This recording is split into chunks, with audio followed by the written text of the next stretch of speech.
Hay una filosofía argentina, un pensamiento riguroso acerca del lugar del hombre en la sociedad. Obras literarias como El Facundo, El Martín Fierro, El Matadero. Texto axial, fundamental, el plan revolucionario de operaciones de Mariano Moreno, Los muertos en Plaza de Mayo. El primer centenario se festeja bajo estado de sitio. Las cartas a Lavalle deciden el fusilamiento de Dorrego. No hay verdad que se resista frente a 2 pesos, moneda nacional.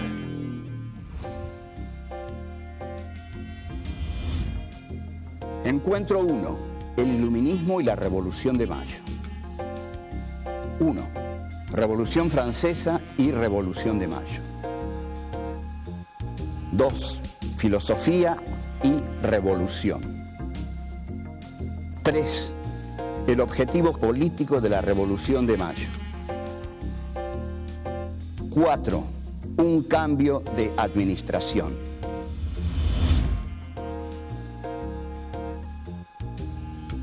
Mariano Moreno nace en Buenos Aires en septiembre de 1778.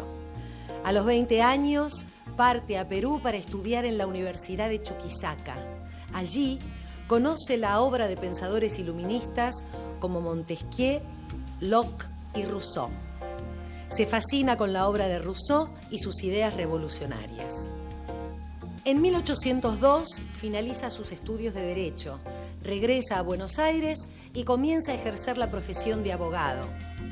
Luego de las invasiones inglesas, comienza a trabar relaciones con los sectores comerciales británicos y el círculo de ilustrados porteños.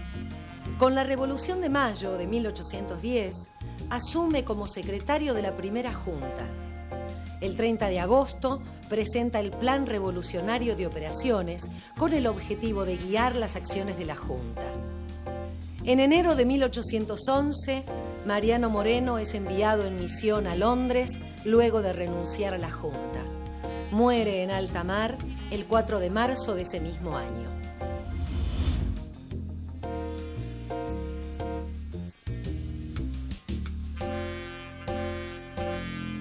Esta es la tercera temporada de Filosofía Aquí y Ahora. Dedicamos todo este ciclo de Filosofía Aquí y Ahora 3 al pensamiento argentino. El pensamiento argentino existe, el pensamiento argentino ha sido lo necesariamente denso como para pensar un país lleno de contradicciones, complejidades, atrocidades, tragedias y algunas alegrías, como la Argentina. 200 años después de la Revolución de Mayo, creemos que lo más coherente es que empecemos precisamente con esa revolución de 1810 y preguntarnos si fue realmente una revolución, cosa que no es tan seguro. Es decir, primero tendríamos que ver exactamente una definición de revolución, lo cual sería fijarla, no conviene fijar los conceptos, ¿no? Decir, esto es la revolución, es así, esto lo vamos a ver. Hay un pensamiento que los revolucionarios de Mayo asumen como propio, que heredan, por supuesto, de la Europa, como decían ellos, la Europa. El pensamiento que los revolucionarios de Mayo, fundamentalmente, vamos a aclarar esto, cuando yo me refiero a los revolucionarios de Mayo, me estoy refiriendo sobre todo al doctor Mariano Moreno, a Juan José Castelli y a Manuel Belgrano. Después están otros que van a integrar la Junta y va a estar la parte militar de las milicias de Cornelio Saavedra. Pero el pensamiento de la Revolución de Mayo es el pensamiento de Mariano Moreno. Mariano Moreno era un iluminista, era un racionalista. ¿Esto qué quiere decir? Mariano Moreno había traducido a Jean-Jacques Rousseau y había traducido de Rousseau el contrato social. O sea, Moreno es el traductor en la Argentina del contrato social, o sea que está muy influido por Rousseau. Los pensadores franceses, los pensadores del iluminismo, los que escriben la enciclopedia, Diderot, d'Alembert, Rousseau, antes Montesquieu, son pensadores que endiosan a la razón. A ver, vamos a ver, voy a ser claro, la cosa es así. Estos pensadores franceses que hablan de la diosa razón, actúan, piensan del siguiente modo.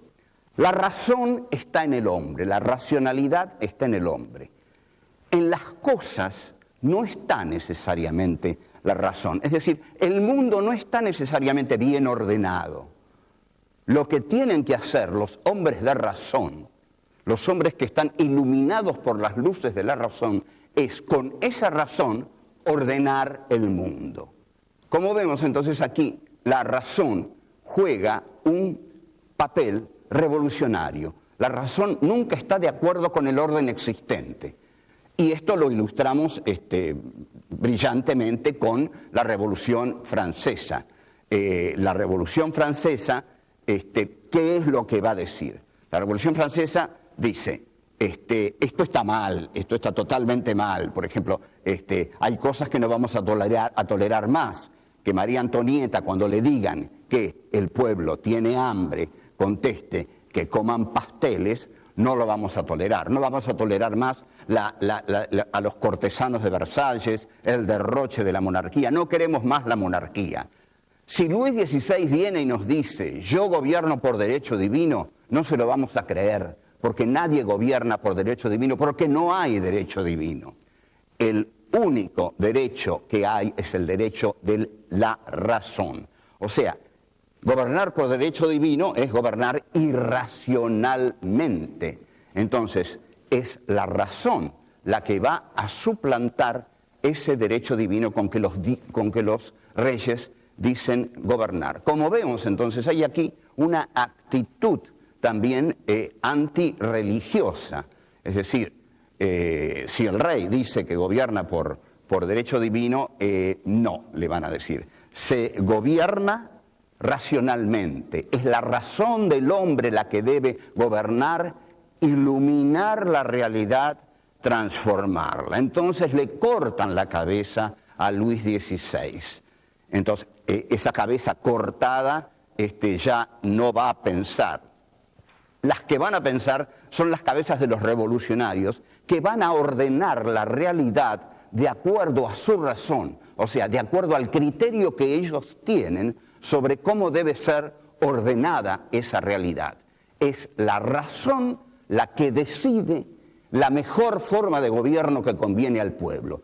Y aquí, en Francia, en 1789, ha decidido, al tomar la Bastilla y de ahí en adelante, que la monarquía ha muerto y muere con Luis XVI.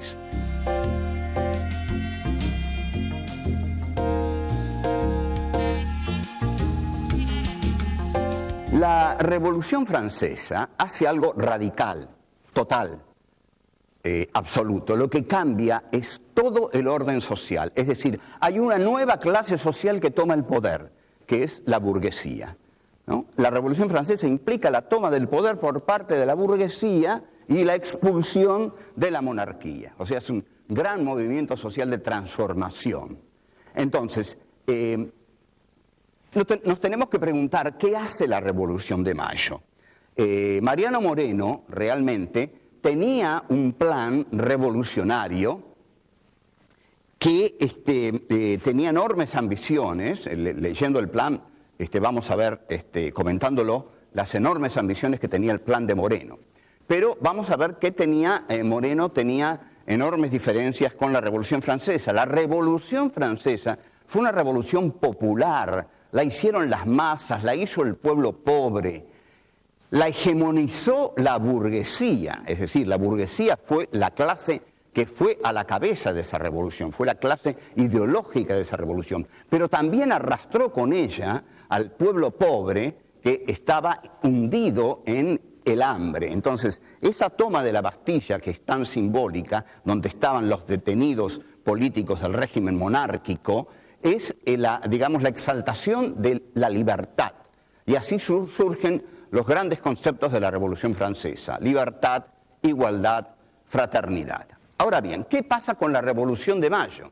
La Revolución de Mayo es una revolución sin pueblo. No hay pueblo en la Revolución de Mayo. Desde niños a todos nos han acostumbrado a que hubo un pueblo que estaba ahí en la plaza, que llovía, que abrieron los paraguas. Bueno, con perdón, nosotros no vamos a hacer la vieja, transitada historia oficial, que ya no es ni siquiera la historia oficial, porque nadie la reconoce. Digamos que los ciudadanos que salieron a preguntar, a decir, el pueblo quiere saber de qué se trata. Ustedes observen que una revolución en la cual el pueblo sale a decir, el pueblo quiere saber de qué se trata, no es una revolución popular, digamos. Y el mayor escollo que tuvo el pueblo ese día fue la lluvia, de ahí que el símbolo sea el paraguas, no los fusiles, las bombas, no. Entonces, fue una revolución minoritaria, fue la revolución de un grupo ilustrado que aprovechó una coyuntura muy favorable, que era la siguiente. España estaba en manos del poder napoleónico, estaba José Bonaparte gobernando en España, y Fernando VII había sido echado del trono, no gobernaba más Fernando VII.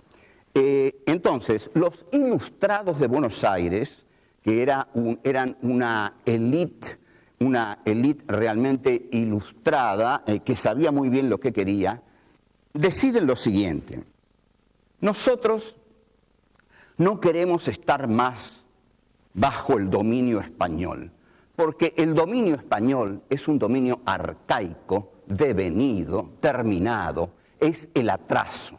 España es el atraso, en tanto que Gran Bretaña en lo económico y Francia en lo cultural son el tren de la modernidad.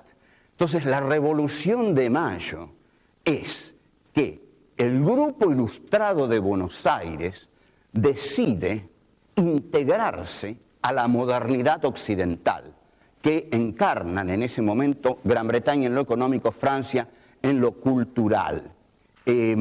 Para esto, efectivamente, Mariano Moreno utiliza la diosa razón que ha encontrado en los iluministas franceses, es decir, ve que Buenos Aires está organizada de acuerdo a un virreinato absurdo, con un virrey que no tiene ningún poder, que apenas si representa a una, digamos, potencia colonial derrumbada. Entonces, de lo que se trata, y esto, atención, esto es la Revolución de Mayo, se pasa de una globalización a otra globalización, de la globalización colonial española a la globalización europea avanzada, moderna, de Gran Bretaña, sobre todo de la gran potencia que es Gran Bretaña y Francia. Acá, cuando vinieron las invasiones inglesas, los criollos lucharon contra los ingleses porque no querían ser dominados y colonizados directamente por los ingleses. Entonces, un ministro inglés, George Canning, dijo algo genial. Dijo, basta de invadir territorios periféricos. Nosotros, si queremos entrar en el Río de la Plata, no vamos a entrar como guerreros, tenemos que entrar como comerciantes. Y así entraron con sus manufacturas, entraron como comerciantes y con sus empréstitos, después con la banca Baring y Rivadavia. Así fue como nos integramos al tren progresivo de la historia que encabezaban estos poderosos países de la Europa.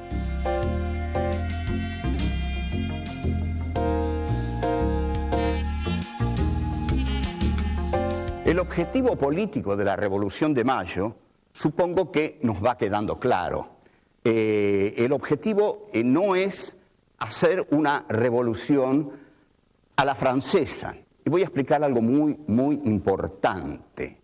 Moreno era un gran admirador de Robespierre y de Saint-Just, es decir, de los políticos jacobinos de la Revolución Francesa. Estos políticos se llamaban jacobinos porque comenzaron a reunirse en el convento de los jacobinos y porque en la asamblea ocupaban el lugar izquierdo, es decir, es el ala más extrema o extremista de la Revolución Francesa. Robespierre, Saint-Just. Saint-Just, para reprimir, había inventado un organismo que se llamaba Comité de Salud Pública, con gran sentido del humor, un comité de salud pública que llevaba a cortar cabezas en la guillotina. Bien, entonces, lo que no tiene Moreno es una burguesía revolucionaria. ¿Está claro esto?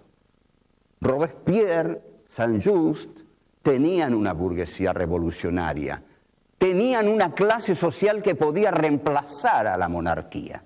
Moreno no tenía una clase social que pudiera reemplazar al estamento político español. No la tenía, o en todo caso debió crearla. Pero como Moreno era un porteño, con las provincias no tuvo un trato precisamente amable, por decirlo así. Ya lo vamos a ver cuando estudiemos Alberdi. Entonces, Moreno, al ser un vanguardista, lo que necesita es un ejecutivo reducido. Vamos a ver, ¿qué es una vanguardia? Una vanguardia siempre trabaja desde afuera de las masas. Una vanguardia está segura de tener el conocimiento de las leyes de la historia. La vanguardia cree saber cuáles son las leyes de la historia y hacia dónde va la historia. Esto lo creía Moreno, lo creía Castelli y lo creía Belgrano. Pero el más brillante de todos ellos era Moreno. Moreno estaba seguro de lo que había que hacer. Había que salir del dominio español, pero nunca Moreno tuvo por objetivo expropiar a nadie. Lo dice en algún momento del plan de operaciones, habla de expropiar fortunas, las grandes fortunas, pero un determinado monto de las grandes fortunas para ponerlas en el centro del Estado. Ya vamos a ver cuando estudiemos el plan de operaciones. Pero no hay, por supuesto, un proyecto de expropiación de la tenencia de la tierra. Como dice Mariátegui en 7 ensayos sobre la realidad peruana, las revoluciones en América Latina fueron políticas, no fueron económicas. ¿Por qué fueron políticas? Porque reemplazaron la globalización política española por la globalización política británica.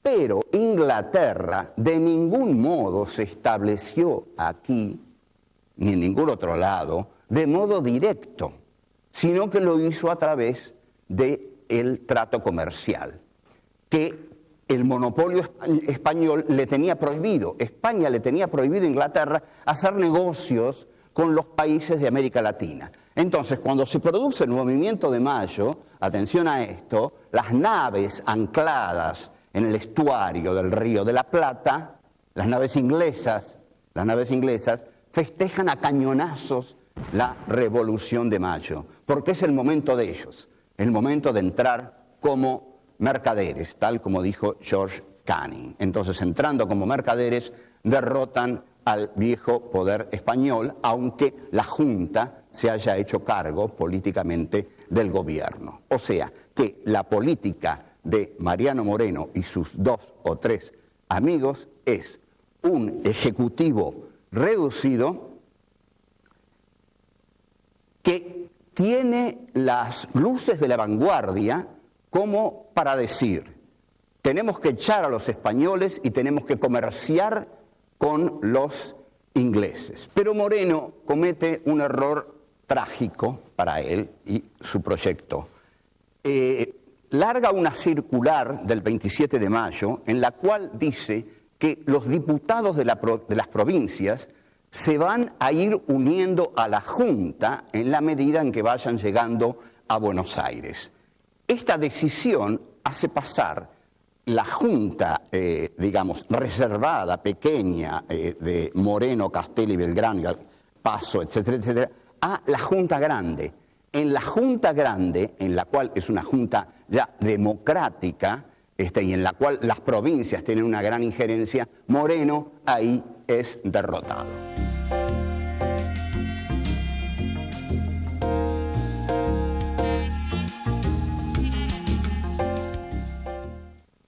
Tenemos entonces que decir algunas cosas que, bueno, al que no le caiga bien, no le cae bien, pero digamos, yo quisiera decir que es la verdad, sí, y creyera que hay una verdad, pero no hay una verdad. Va a haber otros que tienen otra verdad, otra interpretación, porque la historia es el vértigo de las interpretaciones sobre la historia. Esto es lo que tiene de fascinante la historia. Nosotros estamos dando una interpretación y vamos a dar quizás alguna otra, pero lo fascinante que tiene la historia es que la historia no es un material muerto. Esto no está muerto para nosotros. Está tan vivo que genera constantemente interpretaciones distintas. Entonces, nosotros pensamos que la Revolución de Mayo fue un cambio de administración, que no fue una revolución. Fue un cambio por el cual se sacó al virrey español, al sacar al virrey español se sacó el poder español y se puso el poder nacional. Este poder nacional es el de la Junta de Mayo, encabezada fundamentalmente por Moreno en lo político, Saavedra en lo militar. No se cambió la estructura de poder, no hubo una reforma en la tenencia de la tierra. Ahora, Moreno, no obstante, era un iluminista y su cabeza funcionaba formidablemente y entonces tenía que hacer cosas porque era un temperamento nervioso y bueno, hay anécdotas fundamentales como por ejemplo cuando escribe el decreto de la supresión de honores, cuando un borrachín llamado Atanasio Duarte lo corona a Cornelio Saavedra, rey de las Américas, una cosa así. Moreno se indigna y escribe el decreto de la supresión de honores: ni ebrio ni dormido, nadie deberá atentar contra los intereses de la patria. Era un tipo fogoso que va a escribir en un plan a lo Robespierre un texto espeluznante, deslumbrante, juvenil, que es el plan de operaciones y que nosotros no se lo pierda porque es fantástico el plan de operaciones. Vamos a seguir estudiando. La gran pregunta que tenemos que hacerle a Moreno sería, Mariano, digamos que yo tengo cierta relación con Moreno desde hace un tiempo, y le digo: Mariano, el plan es bárbaro, vamos a confiscar las fortunas, vamos a dejar a todos los terratenientes en la miseria, vamos a acumular millones de pesos en el Estado para desarrollar las industrias, la navegación. Ahora, ¿con qué? ¿Qué poder político tenemos, Mariano? ¿Qué clase social nos respalda? Ah, somos vos y yo, le decía Castelli, por ejemplo. Ah, somos vos y yo. Y, bueno, no nos va a ir muy bien. ¿Por qué? Porque lo que necesitan es lo que tenía Robespierre, una burguesía revolucionaria. O sea, que podemos decir de Moreno que Moreno fue un jacobino sin burguesía revolucionaria, sin pueblo. Tenía el plan y no tenía el pueblo. Después vamos a ver que Saavedra tenía el pueblo, pero no tenía el plan. Y esto genera la tragedia de la Revolución de Mayo. Entonces, hasta aquí llegamos. Chao.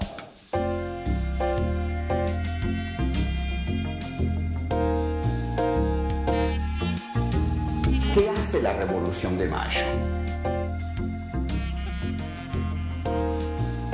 La historia es el vértigo de las interpretaciones sobre la historia.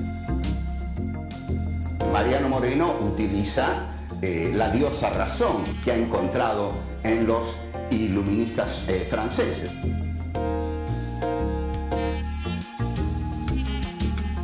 El pensamiento de la Revolución de Mayo es el pensamiento de Mariano Moreno.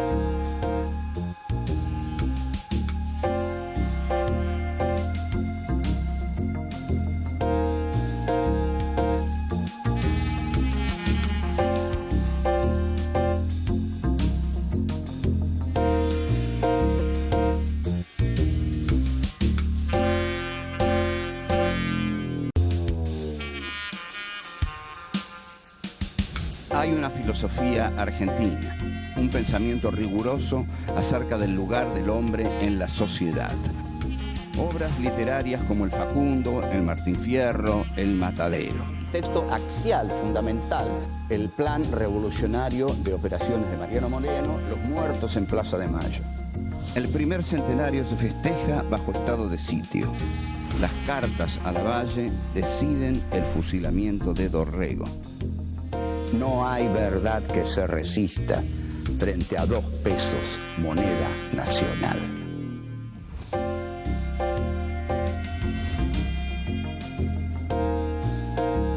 Encuentro 2. El plan de operación. 1. Iluminismo, vanguardia y terror. 2. Instrumentos de política interna. 3. El plan económico. 4. La crítica de Juan Bautista Alberdi.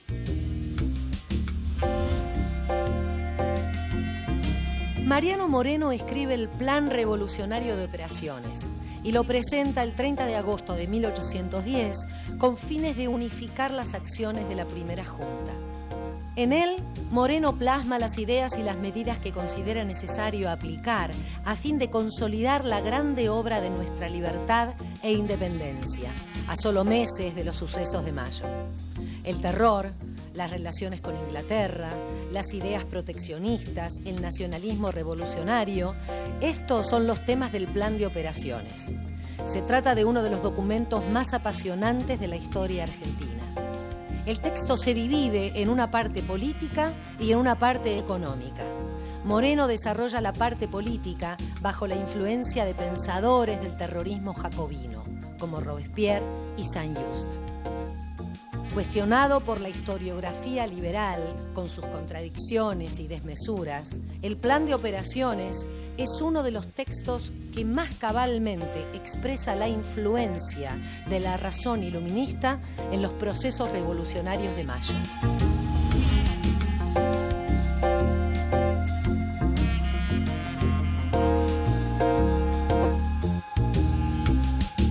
Empezamos aquí nuestro segundo programa de Filosofía Aquí y Ahora 3. Esta tercera parte, se ocupa ya del pensamiento argentino. Nos ocupamos del pensamiento argentino porque estamos en el bicentenario de la Revolución de Mayo y nos estamos ocupando en este momento de la Revolución de Mayo. La Revolución de Mayo, como estuvimos viendo, toma su forma más fascinante en un texto del joven abogado Mariano Moreno. Mariano Moreno, nosotros estamos acostumbrados a verlo en una lámina en la cual aparece como un joven mofletudo, picadito de viruelas, que escribe con una pluma de ganso y parece muy santo, pero era un tipo de temperamento terrible. Moreno es un heredero del iluminismo de Robespierre y en ese sentido cree en la vanguardia. La vanguardia es ese pequeño grupo que cree no solo tener razón, sino ser la razón misma. Entonces, en tanto este personaje, escritor, abogado brillante, que está seguro de sus convicciones, Moreno escribe un plan de operaciones para guiar los pasos de la Revolución de Mayo. Este plan es secreto y fundamentalmente lo conocen los amigos más cercanos de Moreno, que son Juan José Castelli, Manuel Belgrano. Juan José Castelli, sobre todo, lean la novela de Andrés Rivera, La Revolución es un sueño eterno, formidable novela, Premio Nacional de Literatura. El primer tema que desarrolla Mariano Moreno es un tema muy robesperiano, digamos, muy jacobino. Es el tema del terror. Para Mariano Moreno, una revolución debe gobernar con el terror. Entonces, ¿por qué debe gobernar con el terror? Porque Mariano Moreno dice, confiesa abiertamente que el hombre es hijo del rigor y que cuanto más duros seamos con aquellos a quienes tenemos que gobernar, más se nos van a someter. Entonces, considera también que él tiene el derecho de hacer esto porque las luces de la razón se encarnan en el pequeño grupo que conforma la vanguardia. La vanguardia siempre trabaja desde afuera de la realidad y esto ha ocurrido muchísimo con distintos movimientos revolucionarios a lo largo de la historia. Por ejemplo, Lenin creía en la vanguardia. Lenin creía que la vanguardia conocía las leyes de la historia y que al conocer las leyes de la historia sabía más que las masas y que las leyes de la historia, para inculcarlas a las masas, había que crear un partido de vanguardia, lo cual degenera después en el Partido Revolucionario Único y en el dictador, culto a la personalidad. Lenin muere, viene Stalin, se pudrió todo. Bueno, pero esa es la historia de la Revolución Rusa, que no la vamos a hacer aquí. Aquí vamos a hacer la Revolución de Mayo, en la cual Moreno anticipa a Lenin y anticipa a todas las vanguardias, considerándose el que tiene la razón y tiene el derecho de someter a los otros por medio del terror, porque él conoce a los hombres, dice, y conocer a los hombres implica conocer no solo a los hombres, sino conocer la historia, los caminos de la historia. El tipo que está en la vanguardia está desde afuera porque se siente superior a la masa. La masa no conoce la urdimbre secreta de la historia. El hombre de razón, el hombre que posee, digamos, la potencia de la razón para conocer la realidad, sí la conoce. Entonces, son unos pocos los que deben ejercer el poder, unos pocos y elegidos, que son los que conforman la vanguardia, que conoce los destinos que hay que imprimir en el desarrollo histórico. Para esto la metodología política es el terror. Ahora, no hay leyes en la historia, pero el argumento de los vanguardistas es que sí hay leyes en la historia y que ellos las conocen. Pero en realidad tienen una fundamentación para decir esto.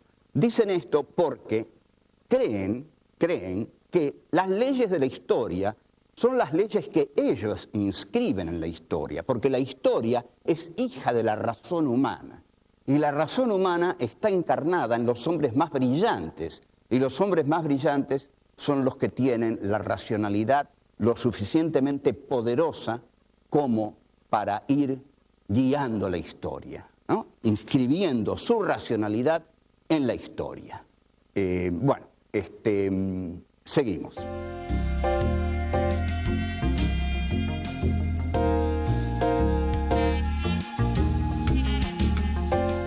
Tenemos que analizar los instrumentos de política interna que iba a instrumentar Mariano Moreno para llevar adelante su plan de operaciones. Mariano Moreno, que es el creador de la Gaceta y que es, digamos, la figura egregia del periodismo argentino, creía, por supuesto, en el poder de los medios de comunicación.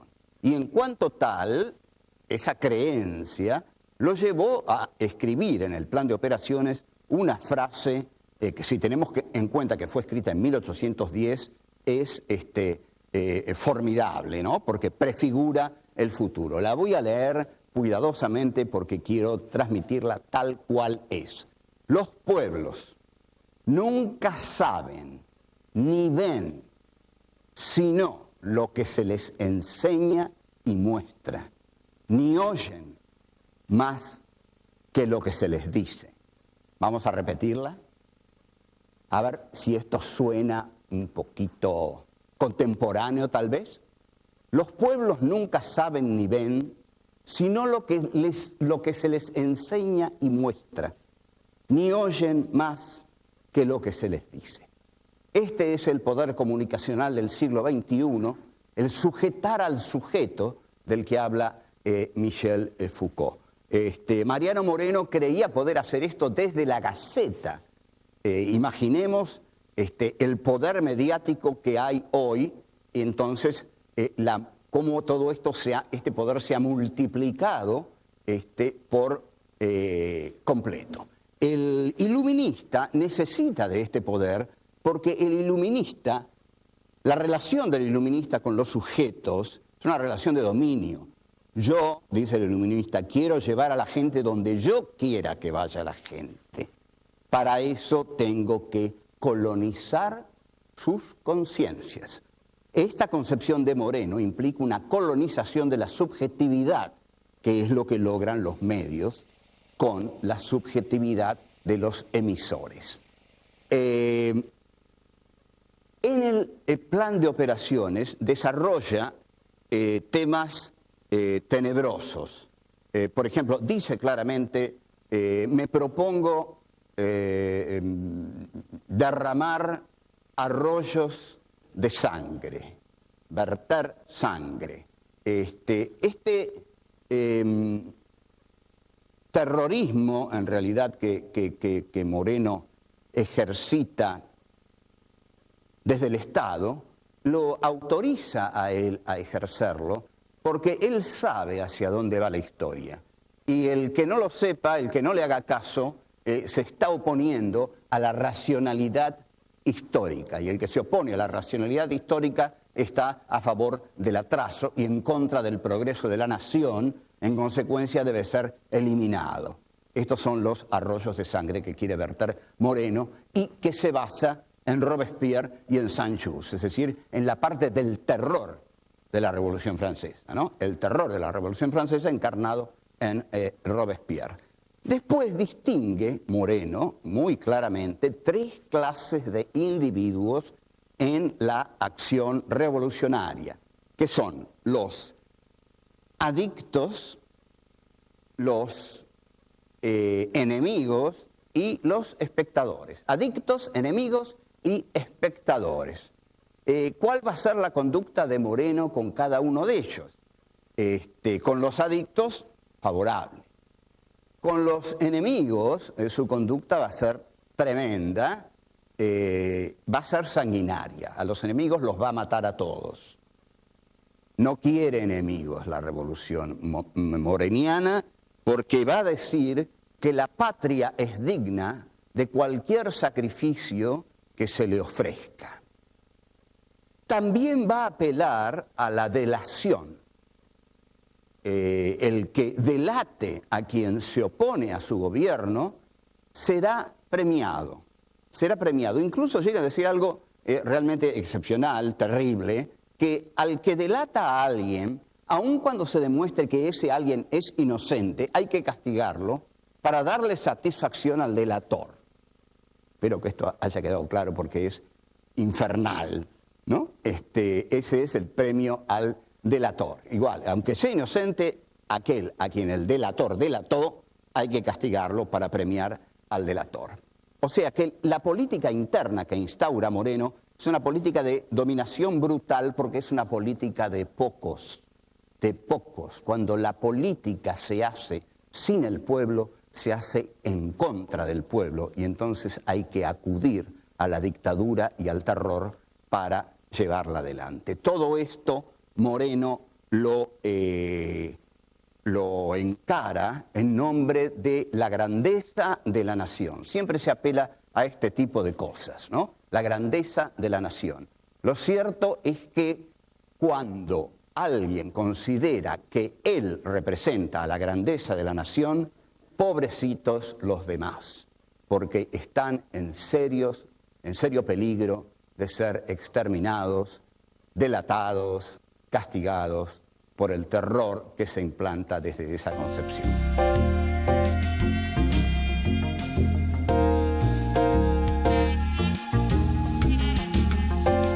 Nos ocupamos ya del plan político, del plan de operaciones. Ahora nos vamos a ocupar de la parte económica. La parte económica puede resumirse en que es tremendamente proteccionista, que es, digamos, intervencionista y que la fuerza de todo gira alrededor de la potencia del Estado. Moreno no es un enemigo de Inglaterra. Lo que Moreno quiere es integrarse a la globalización que propone Inglaterra, que es la globalización de la dinamización de la historia. Pero, sin embargo, en el plan, pero esto no contra Inglaterra, en el plan económico se muestra totalmente antiliberal. Tengamos en cuenta que era muy difícil estar en contra de Inglaterra. Ojo, no era fácil estar en contra de Inglaterra. Eso lo hizo Rosas, pero a un costo muy alto, digamos. Aisló el país 22 años, defendió su soberanía, pero no lo modernizó. Fue un costo alto. ¿Por qué? Porque Inglaterra hizo todos los países del siglo XIX.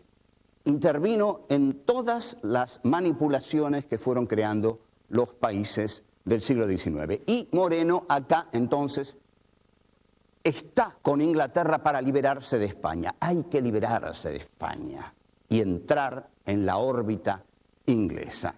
La Revolución de Mayo se hace para eso. El progreso, entendamos bien esto, en 1810 el progreso era librarse de España y entrar en la senda del progreso.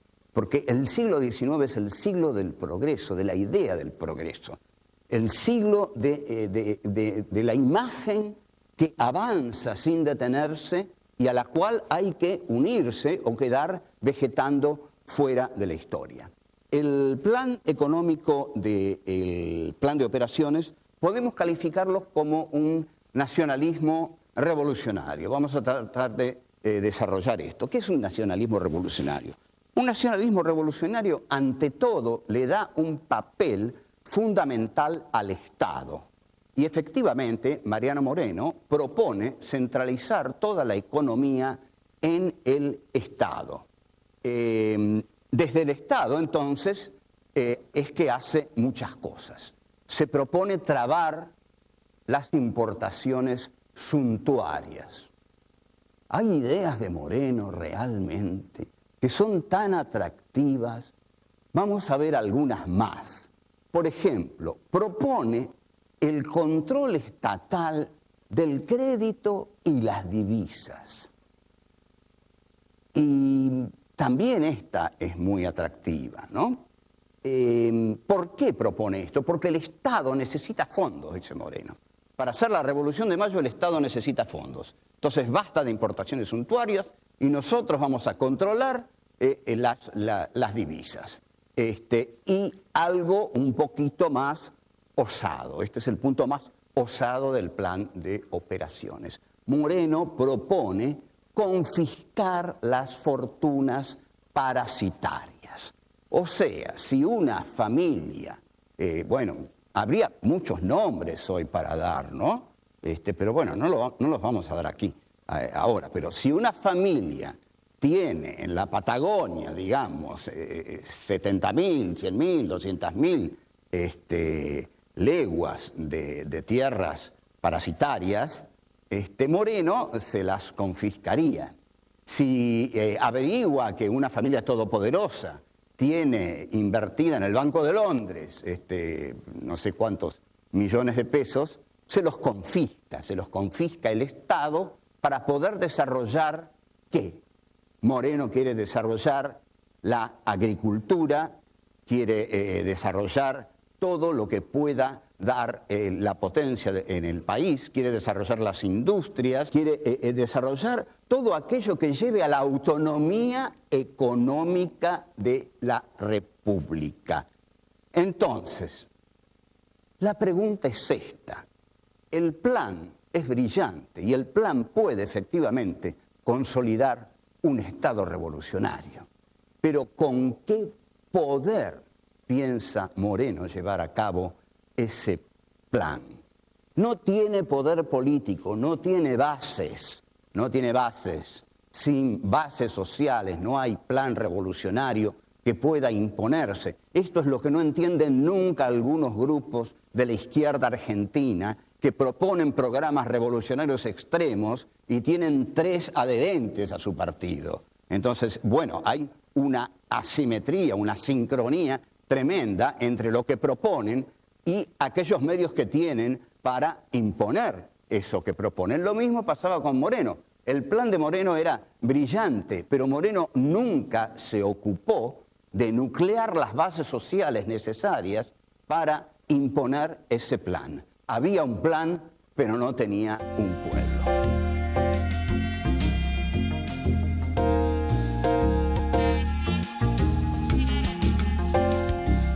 La historiografía liberal, digamos, lo que ha sido la historiografía oficial, niega la existencia del plan de operaciones, o al menos niega que el plan de operaciones pertenezca a Mariano Moreno. El plan de operaciones fue encontrado en Madrid por un señor Eduardo Madero, que después se lo dio a Bartolomé Mitre. No sé cómo Bartolomé Mitre no lo quemó, pero bueno, Bartolomé Mitre lo cedió. El caso es que apareció el plan de operaciones. Miren, la Revolución de Mayo no tiene sentido sin el plan de operaciones. Moreno no existe sin el plan de operaciones. ¿Qué nos queda de Moreno? ¿Cómo no va a escribir el plan de operaciones el tipo que hizo fusilar a Liniers? ¿Cómo no va a escribir el plan de operaciones el tipo que le dijo a Castelli, y si usted no lo fusila, voy a ir yo mismo a matarlo a Liniers? Este era Moreno. Moreno es el autor del plan de operaciones. Entonces, basta de macanas, basta de tonterías. No perdamos más el tiempo. El plan de operaciones es de Moreno y es lo que permite tornar inteligible el aspecto más dramático, más trágico, más apasionante de la Revolución de Mayo. Estamos entonces en la parte del plan de operaciones que referida a la economía. Vimos que Moreno centraliza todo en el Estado revolucionario y al centralizar todo en el Estado revolucionario, Moreno lo que está haciendo es olvidar al resto del país. No sé si ustedes han advertido que hasta ahora jamás nos referimos al resto del país, a las provincias argentinas.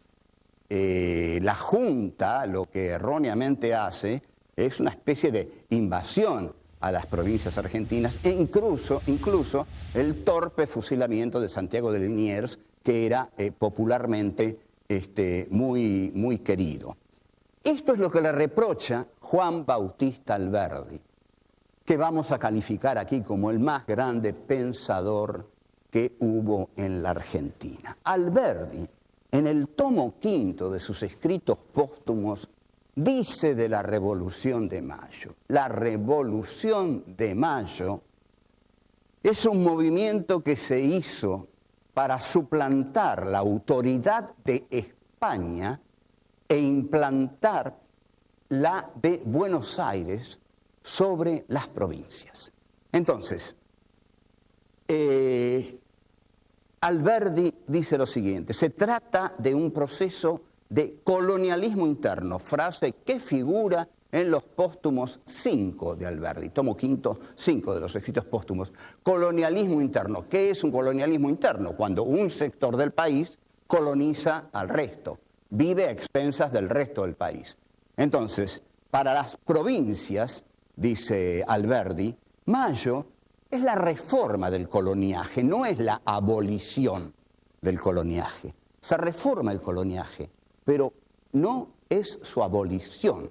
El coloniaje sigue, pero ahora está el de Buenos Aires sobre las provincias. Entonces, Buenos Aires tiene una doble guerra, dice Alberdi, una contra las provincias y otra contra España. esta ambición ininteligente de Buenos Aires, dice Alberdi, ininteligente, una linda palabra, crea dos países. Uno es el Estado metrópoli, Buenos Aires, y el otro, dice Alberdi, es el país vasallo. Aunque usted no lo crea, esto lo dijo Juan Bautista Alberdi en el siglo XIX y nosotros todavía estamos en babia sobre estos temas y hasta somos capaces de tener que discutirlo en cualquier programa como si fuera alguna novedad. Entonces, Alberdi dice, Buenos Aires es el Estado metrópoli, las provincias son el país vasallo.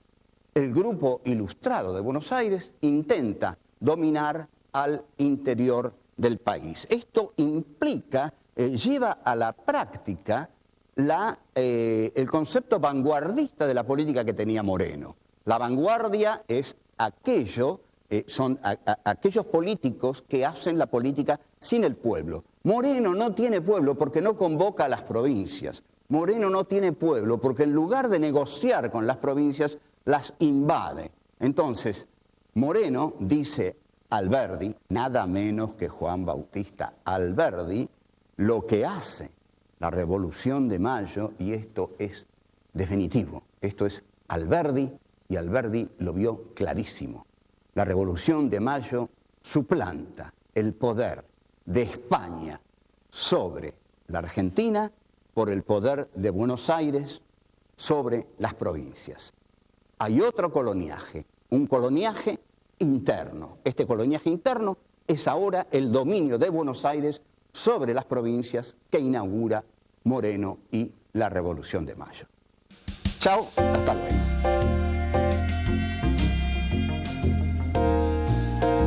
Los pueblos nunca saben ni ven sino lo que se les enseña y muestra, ni oyen más que lo que se les dice.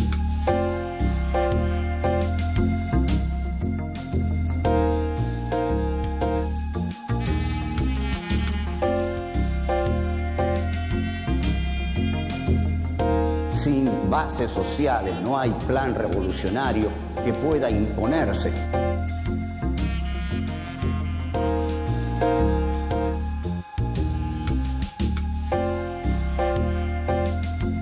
Moreno es el autor del plan de operaciones.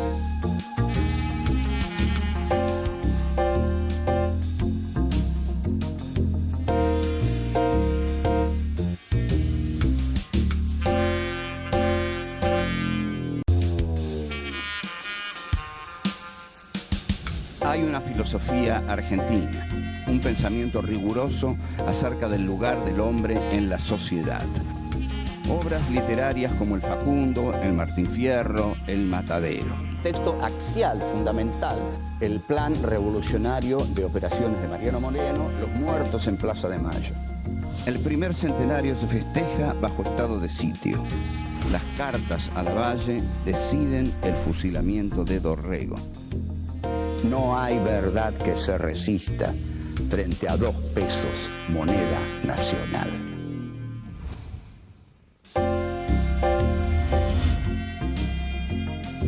Encuentro 3. Alberdi y la Revolución de Mayo. 1. El enfoque federalista de Alberdi. 2. La modernidad capitalista y el libre cambio. 3. El pacto neocolonial. 4. La democracia bárbara.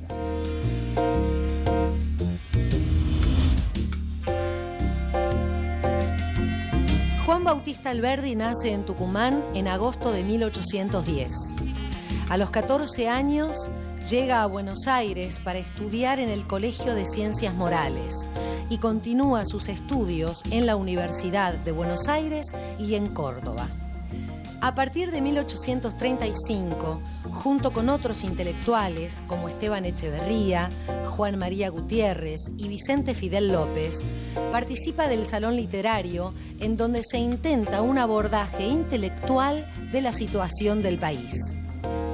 En 1837, a los 26 años, escribe el fragmento preliminar al estudio del derecho, un intento de colaboración con el gobierno de Rosas que no tiene éxito.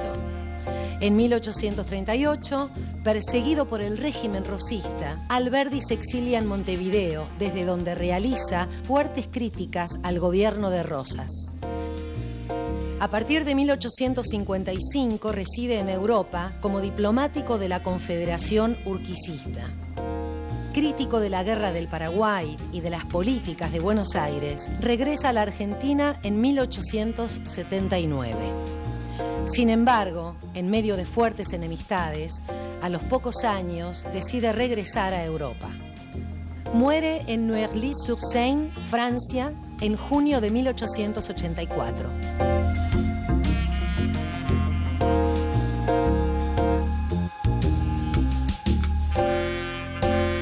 Estamos en el tercer ciclo de filosofía aquí y ahora.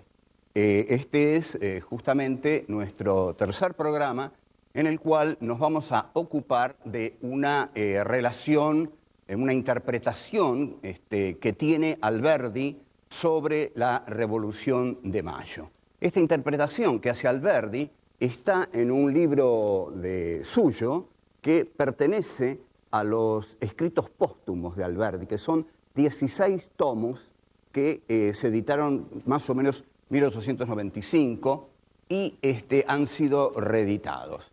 El tomo quinto de esos 16 tomos se llama Belgrano y su historiador, y en ese tomo Juan Bautista Alberdi hace una crítica muy severa a la Revolución de Mayo. La crítica de Alberdi implica un enfoque federalista. Alberdi mira a la Revolución de Mayo desde el punto de vista de las provincias, no desde el punto de vista de Buenos Aires, que es el punto de vista desde el cual la miraron y la hicieron Moreno, Castelli, Paso, Belgrano, es decir, la élite ilustrada de Buenos Aires. El punto de vista de Alberdi es el del federalismo, es el de las provincias, y Alberdi va a concluir diciendo la Revolución de Mayo se hizo en beneficio de Buenos Aires. Fue una revolución que hizo Buenos Aires contra España para sojuzgar a las provincias. Se reemplazó el coloniaje español sobre Buenos Aires por el coloniaje de Buenos Aires sobre las provincias.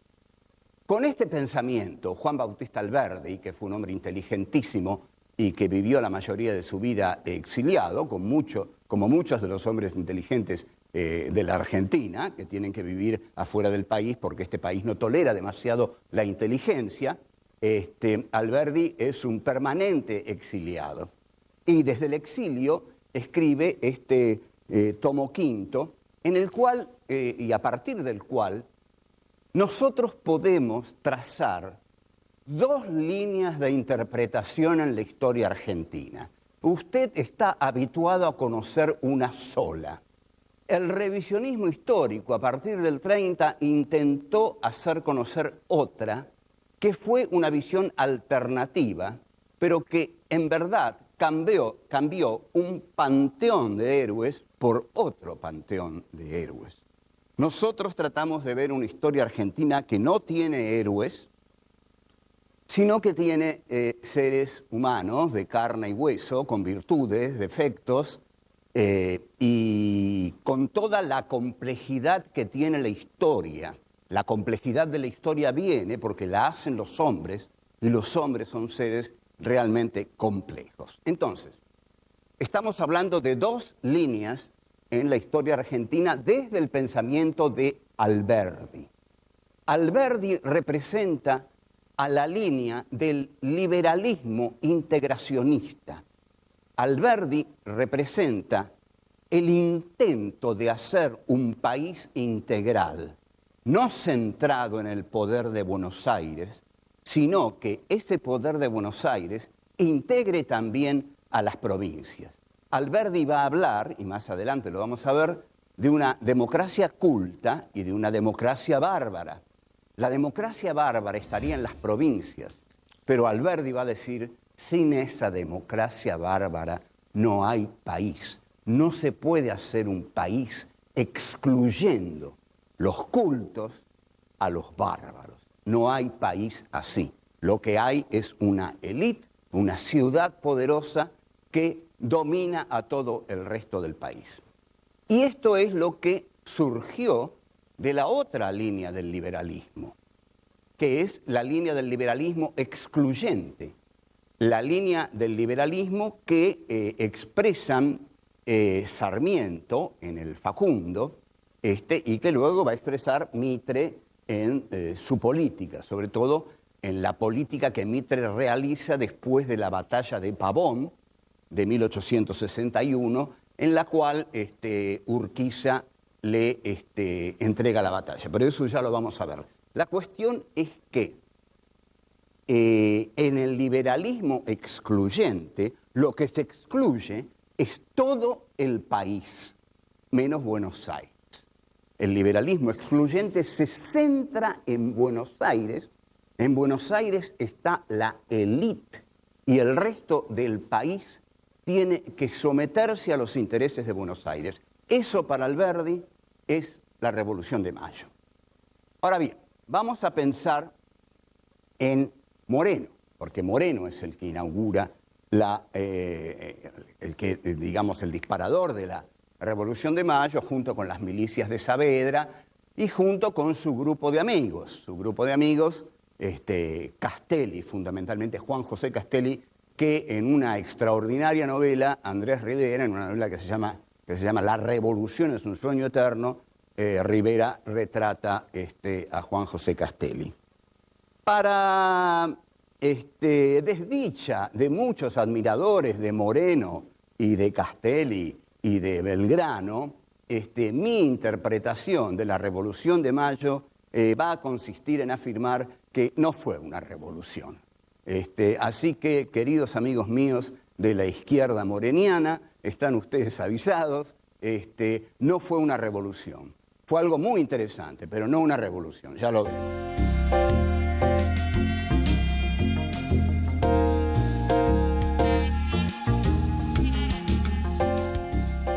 La Revolución de Mayo es exactamente la incorporación de Buenos Aires en tanto representante de la República Argentina. O sea, es la incorporación de la Argentina a la modernidad capitalista. Tengo que explicar qué es la modernidad capitalista. No era España. España era el atraso, no la modernidad. Lo que advierten los llamados próceres de Mayo es que para que el país inicie su definitivo despegue y salga del atraso que significa estar ligado a la España monárquica, feudal, que no ha hecho su Revolución Francesa, el país tiene que unirse a ese tren de la historia que se encarna en Gran Bretaña y Francia en lo cultural. Para esto, lo que ven los revolucionarios de Mayo es que en realidad esa es la revolución y esa era la única revolución que se podía hacer. A ver si lo entienden, mis buenos amigos. No se podía hacer otra revolución y además no la hicieron. Moreno no expropió la tierra, Moreno no expropió a los comerciantes, Moreno todavía hablaba en nombre de Fernando VII, pero el verdadero movimiento revolucionario que hace Moreno es salir de la esfera arcaica, feudal, monárquica, atrasada, española, para entrar en la esfera de la modernidad capitalista, de la razón, del progreso, de la civilización. Esto es realmente un cambio importante y este es el cambio que se hizo en todas las revoluciones de América Latina a comienzos del siglo XIX. Y ese cambio es el cambio cuyo bicentenario vamos a festejar ahora. Haber entrado en la modernidad capitalista, en la racionalidad, civilización, progreso, tren de la historia, como quieran llamarlo, pero y en el también en el libre cambio, porque lo que quiere Moreno es salir del monopolio español. Ustedes piensen que la Argentina, en tanto colonia española, solo podía comerciar con Cádiz, con España.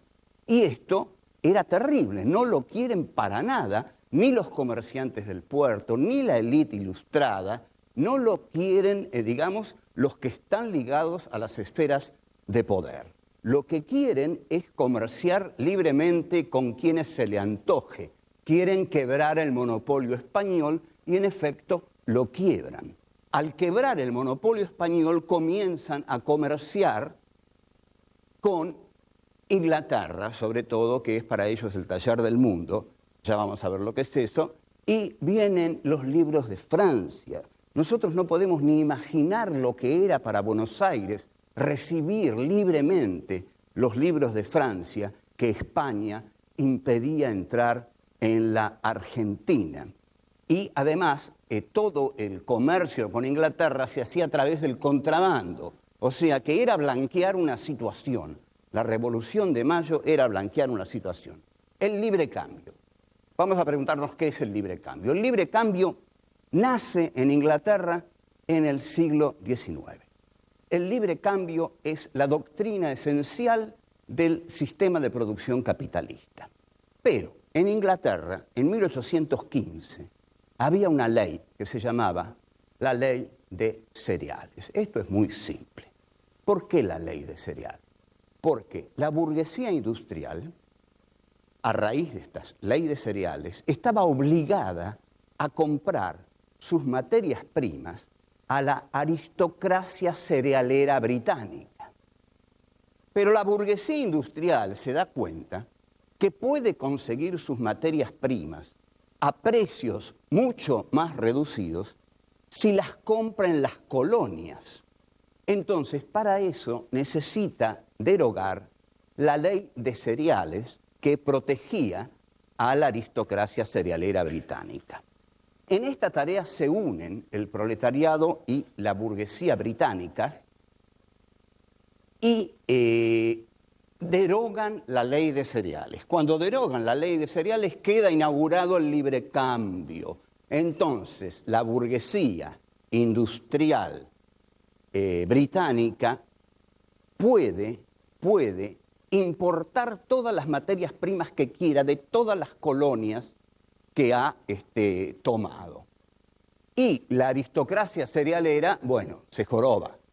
Está liquidada, no está liquidada, pero ya no le vende el trigo caro a los industriales. Necesito explicar brevemente por qué los industriales de Manchester y Liverpool querían trigo barato, para hacer pan barato.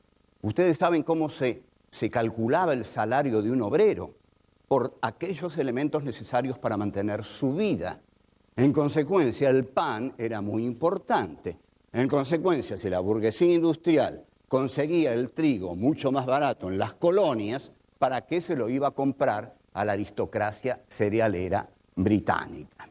Yo creo que este esquema está claro. Es decir, libre cambio empieza. Comienzos del siglo XIX, se deroga la ley de cereales y los ingleses declaran el libre cambio. Importan las materias primas de las colonias, reducen lo que les cuesta mantener a un obrero, la aristocracia cerealera monocultivista es derrotada, como en todos los grandes países que tuvieron un gran desarrollo industrial, derrotaron a su sector monocultivista y la burguesía industrial gana la batalla y efectivamente se inaugura el libre cambio. Bueno, ya volvemos.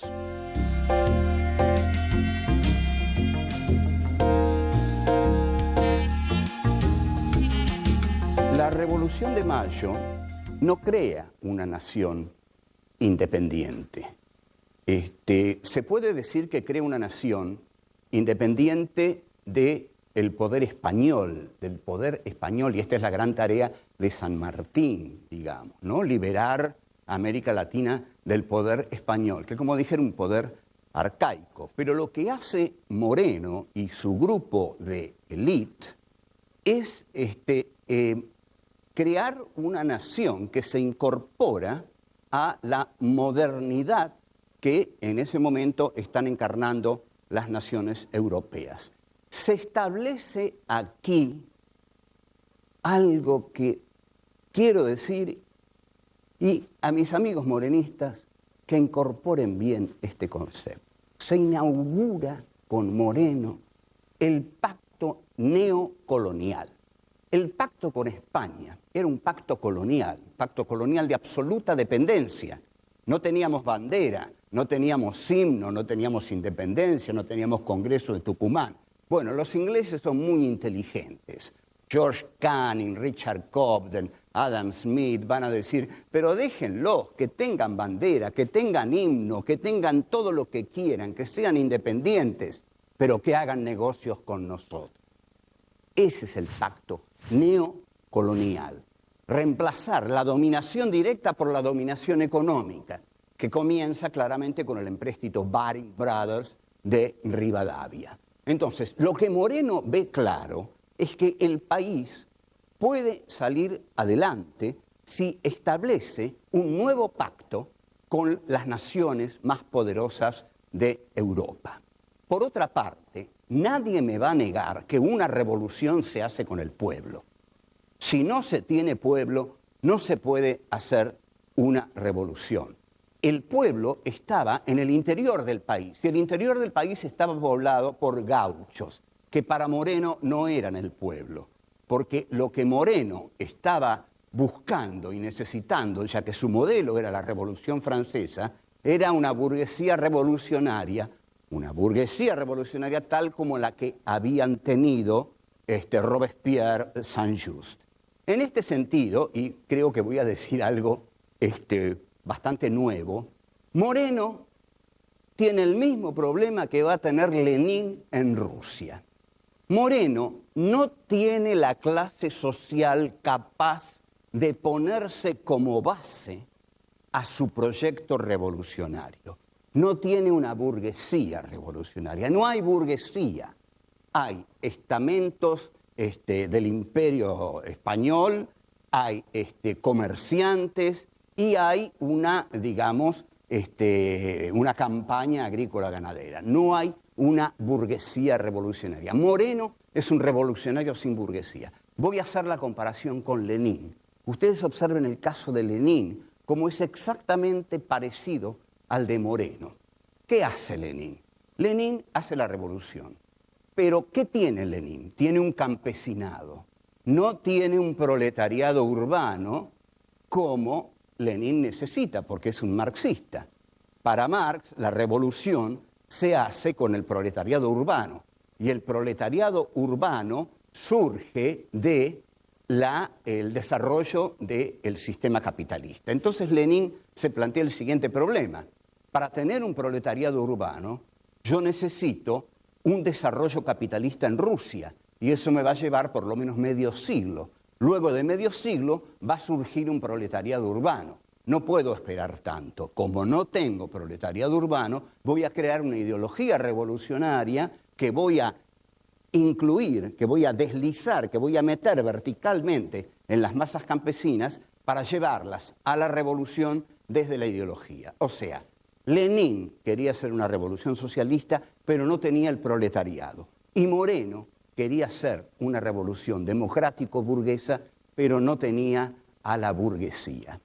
Tampoco tenía masas como para imponer los proyectos del plan revolucionario de operaciones.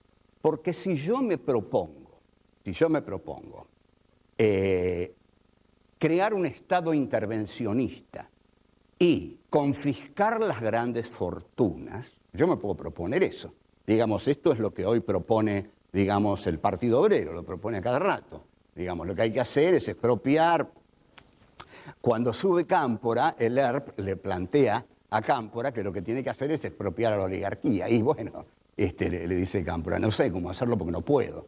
Entonces, el problema que tiene Moreno es que el plan de operaciones es efectivamente revolucionario, pero no tiene con qué llevarlo a cabo. La pregunta que uno tiene que hacerle a todo aquel que le presente una teoría revolucionaria perfecta es, con qué elementos políticos sociales vas a llevar adelante esta revolución. Porque tu plan revolucionario es perfecto, pero si no tenés un poder de movilización de masas, no lo vas a llevar adelante. Y esto es lo que los sectores de izquierda nunca pudieron no solo entender, sino lograr en la Argentina. Nunca tuvieron un apoyo de masas para sus planes revolucionarios. Eso lo logró el irigoyenismo, el peronismo, pero que eran movimientos que no pertenecían a la izquierda. Esa era otra historia. Bueno, hasta aquí llegamos por el momento.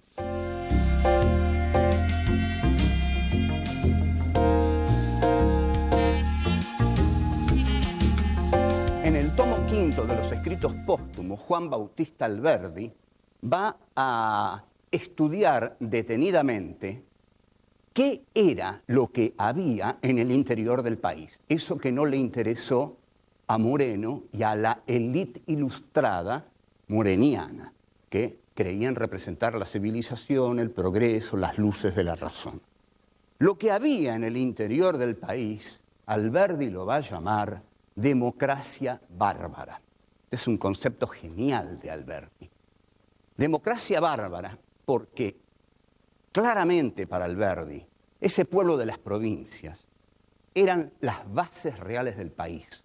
Esos pueblos que la Revolución de Mayo va a acusar de contrarrevolucionarios, godistas, españolistas, que va a fusilar a Liniers por afirmar que está del lado de las provincias, ese pueblo, esas masas del interior, que efectivamente no son las de Buenos Aires, son incultos, no tienen la cultura de la élite, pero, bueno, el pueblo es así, sobre todo si se lo abandona a una especie de vida pastoril como llevaba el gaucho en el interior de Buenos Aires, las masas de Buenos Aires.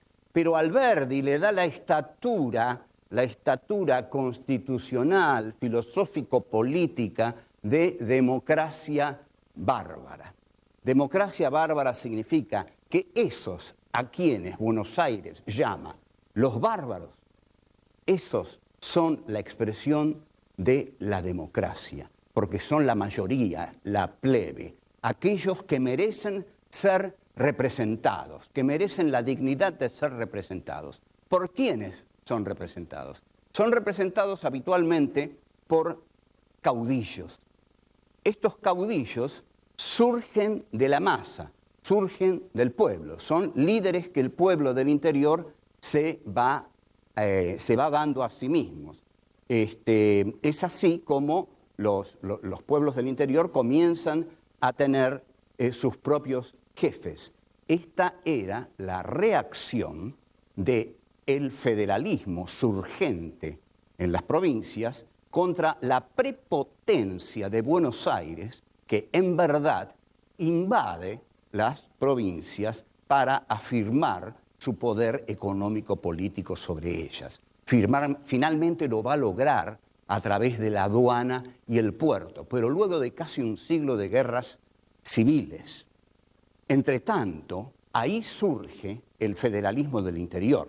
El federalismo del interior surge porque los pueblos del interior no ven en la Revolución de Mayo una revolución nacional para todos, sino una revolución local para Buenos Aires.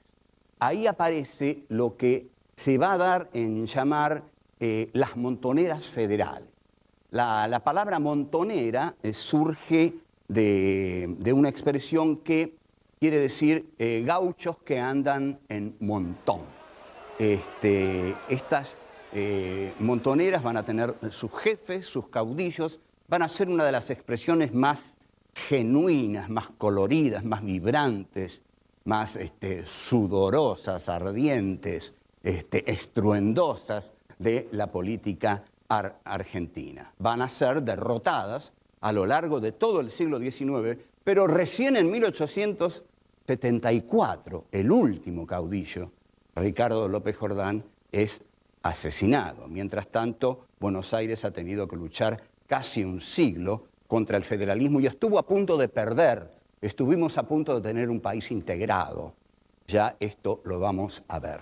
Pero la Argentina debió ser, entonces, esta es nuestra tesis, debió ser civilización y barbarie. Las dos cosas. Pero Buenos Aires se obstina en su dominio sobre el interior y a ese interior lo califica de bárbaro. Bárbaro, ¿qué quiere decir bárbaro? Bárbaro quiere decir el que no es como nosotros. Bárbaro quiere decir el otro, el extranjero, el que no es de aquí. Entonces, si la barbarie está en el interior no es parte de la Argentina. Buenos Aires es la Argentina y el interior es la barbarie. En este sentido, la Revolución de Mayo fue soberbia.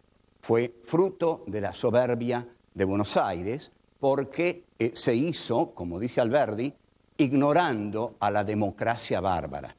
La solución que hubiera debido tener este país y que todavía no tiene, al contrario, que está cada vez más agravada, porque cada vez más Buenos Aires sigue siendo una ciudad opulenta que pronto va a levantar muros para protegerse y el resto del país o el conurbano está habitado por excluidos, marginados, por antiguos seres que alguna vez fueron obreros y ahora esta nueva clase obrera es la delincuencia, que es, en lugar de ser integrada, comprendida, es perseguida.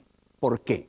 Porque esta gente es la democracia bárbara de hoy. Y lo que decía Alberdi es, si queremos tener un país, tenemos que unir la democracia de la civilización de Buenos Aires con la democracia bárbara del interior del país. Hasta luego. Chao.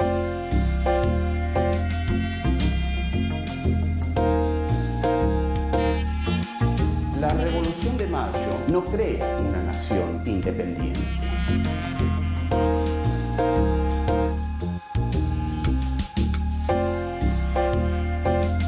Lo que quiere Moreno es salir del monopolio español.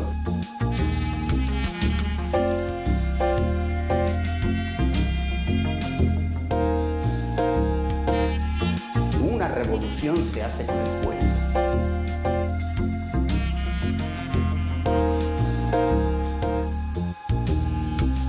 Lo que había en el interior del país, Alberdi lo va a llamar democracia bárbara.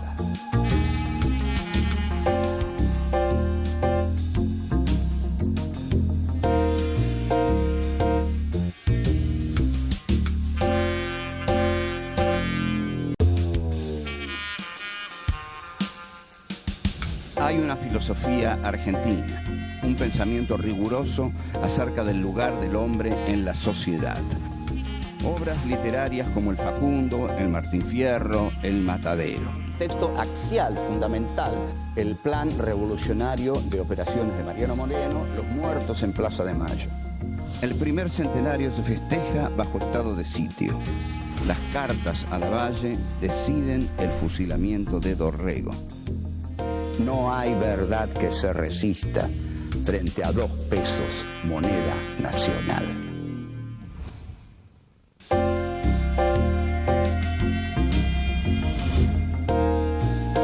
Encuentro 4. Cartas a Lavalle. 1. La espada sin cabeza. 2. La revolución, un juego de azar. 3. El poema conjetural de Borges. 4. Vencen los bárbaros.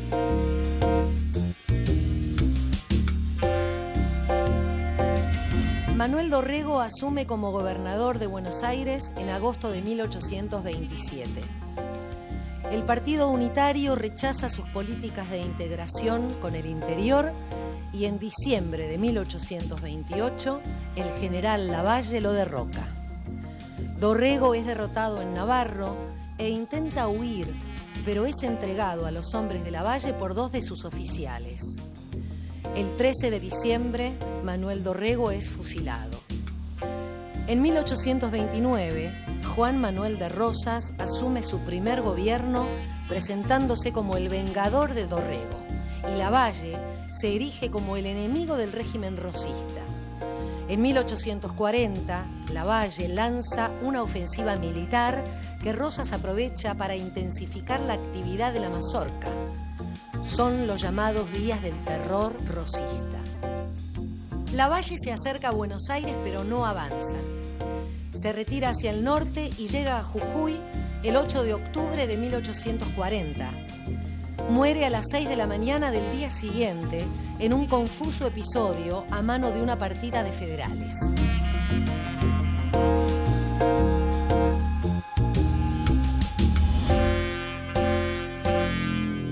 Este es nuestro encuentro número 4. Tiene un título y ese título es Cartas a Lavalle. ¿Por qué se llama Cartas a Lavalle? Porque obviamente vamos a hablar de cartas que recibió Lavalle y de gente que escribió cartas a Lavalle. Lo notable, lo histórico, es que estas cartas determinaron el fusilamiento de Manuel Dorrego. O sea que no fueron cartas inocentes, sino que fueron cartas escritas para que Lavalle fusilara a Dorrego. De ahí que Juan Cruz Varela le escribiera en una de esas cartas una frase memorable: cartas como estas se rompen. Bien, ¿por qué las cartas a Lavalle? Lavalle es el general que hace lo que no hace San Martín.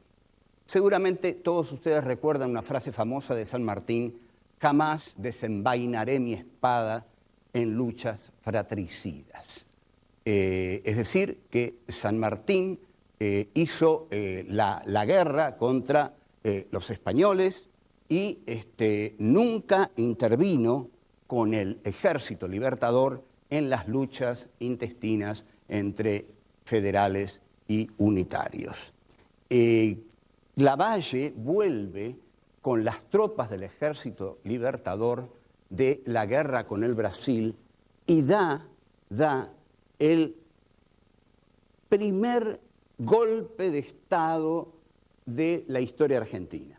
Porque esa especie de historia oficial que se desarrolló, sobre todo a partir del gobierno de Alfonsín, que, digamos, los golpes de Estado empezaban con Uriburu derrocando a Irigoyen, no es así, no todo es como se dice. El primer golpe de Estado en la Argentina lo da el general Juan Lavalle contra el legítimo gobernador de la provincia de Buenos Aires, que era el coronel Manuel Dorrego.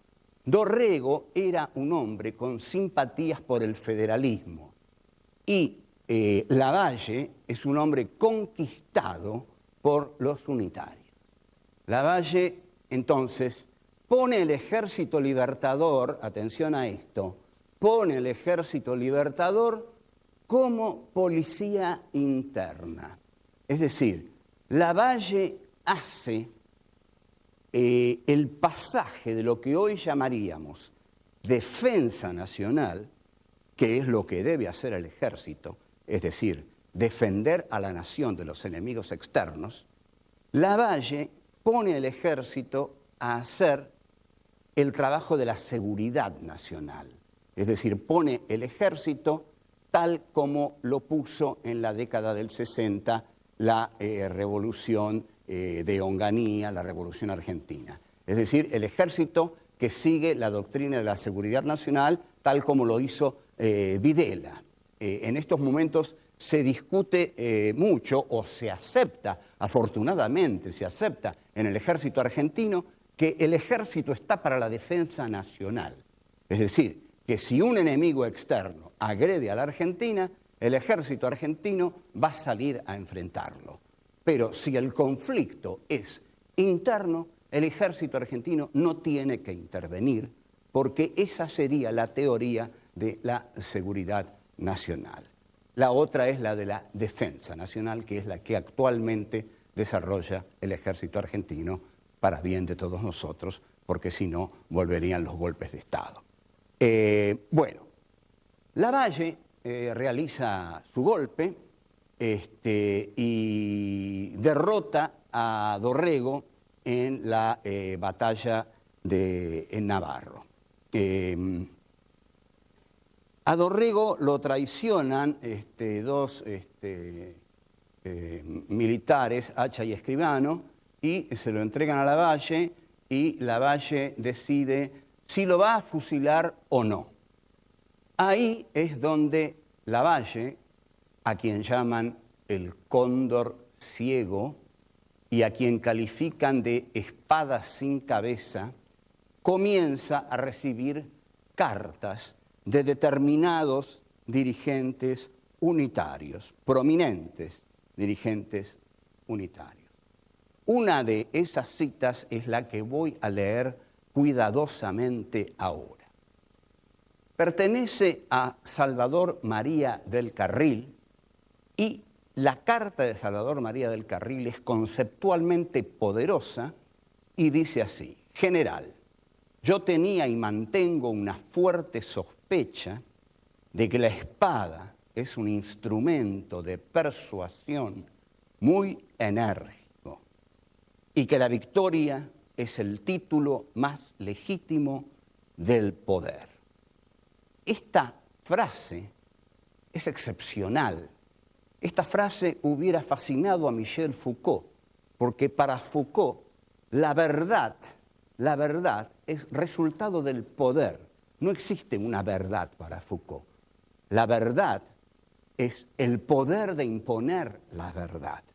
Por eso se lucha tanto por los medios de comunicación, porque si yo tengo 50 medios de comunicación en un país, tengo el poder de imponer la verdad, que es hacerles creer a todos lo que yo creo. Entonces, cuando Salvador María del Carril dice que la victoria es lo que da consistencia al poder, lo que está diciendo es que el poder es el que impone la verdad. Y la verdad que le va a proponer a Lavalle es fusilar a Dorrego.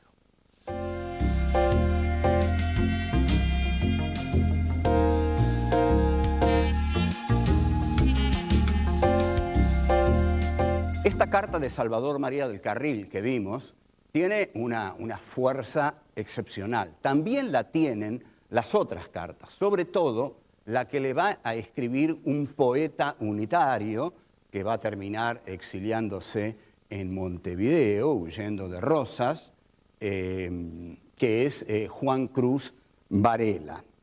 Entonces, lo que le escribe Juan Cruz Varela, lo que Juan Cruz Varela le pide a Lavalle es que la sangre que se derramó en la batalla de Navarro tiene que ser vengada.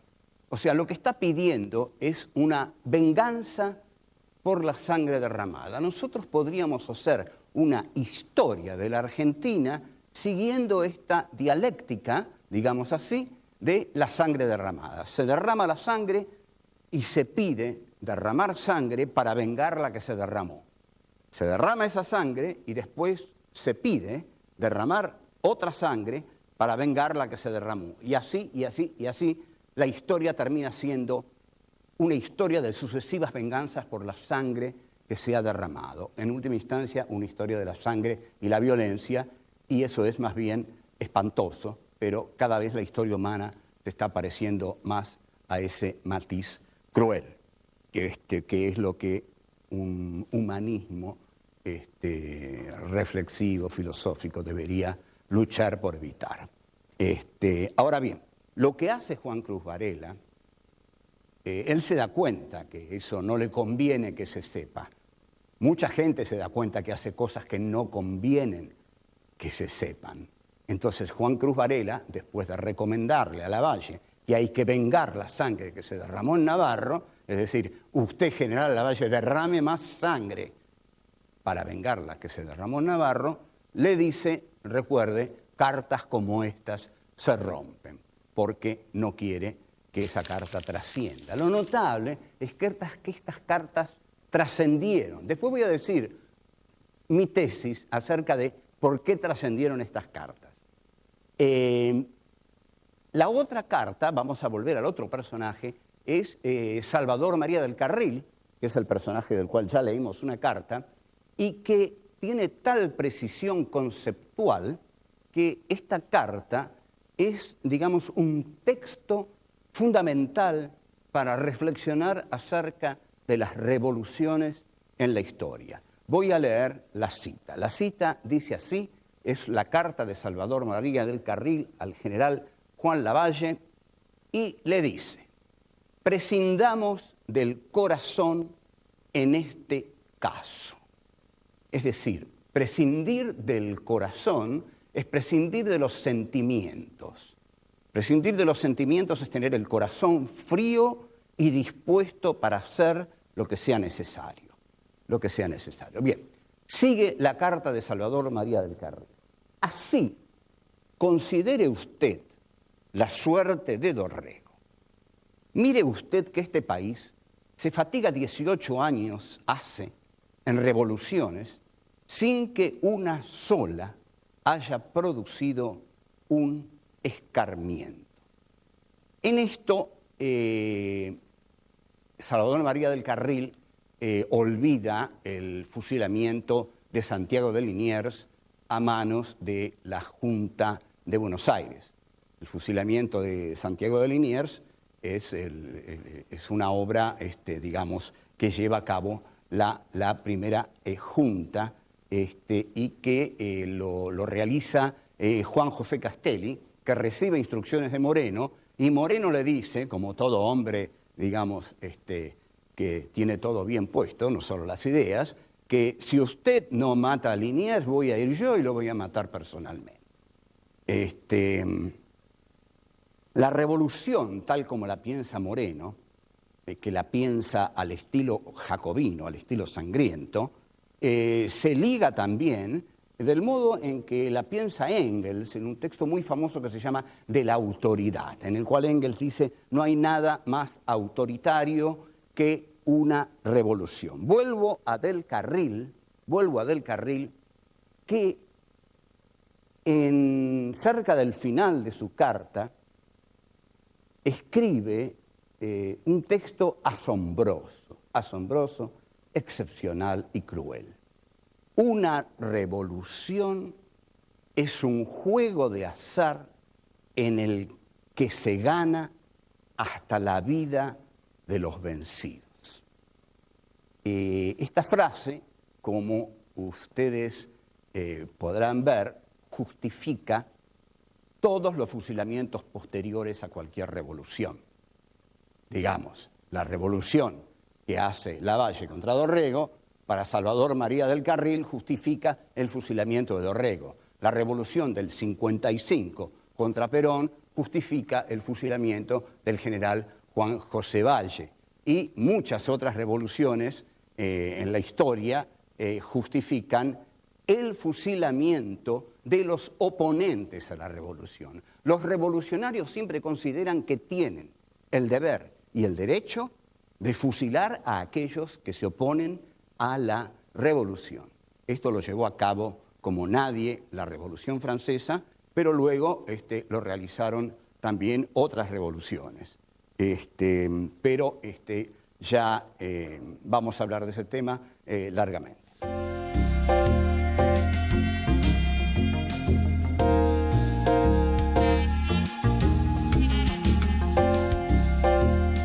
El coronel Manuel Dorrego asume su muerte, su fusilamiento, con gran dignidad y dice algunas frases que, proviniendo de un hombre que tiene la muerte cercana, son muy conmovedoras. Sobre todo aquella en la que él pide que su muerte no sea motivo alguno de derramamiento de sangre. Dorrego es, por supuesto, víctima de la intolerancia. Esta dignidad en la muerte que tiene Dorrego, no solo la ha tenido Dorrego. Hay otros personajes en la historia argentina que fueron fusilados y murieron con serenidad y dignidad. Digamos, Severino Di Giovanni, que el anarquista que lo fusila Uriburu, muere sin aceptar la venda y su última frase es: que viva la anarquía. el general Juan José Valle, que lo fusila el gobierno de Aramburu, el general Valle que fue fusilado en la penitenciaría de Las Heras, le escribe a Aramburu una carta terrible en la cual le dice: usted pronto tendrá el discutible honor de ser mi asesino. Y el mismo Aramburu, según el relato que hace Firmenich en la causa peronista, muere con gran sobriedad y, digamos, sin ningún acto de temor, porque Fernando Abal Medina le dice: voy a proceder, general, y Aramburu dice: proceda. Dorrego, efectivamente, no solamente muere con dignidad, sino que pide que su muerte no sea, como todas las muertes en la Argentina, objeto de venganza. Pero, sin embargo, alguien que va a ser muy duro, que va a derramar mucha sangre y que también va a ser muy atacado, como don Juan Manuel de Rosas, va a asumir su gobernación de Buenos Aires en 1830 como el vengador de la muerte de Dorrego. Y su discurso inicial es ese: Dorrego no has muerto en vano. El segundo gobierno, Rosas lo asume como el que viene a poner orden en el país después de la muerte de Juan Facundo Quiroga.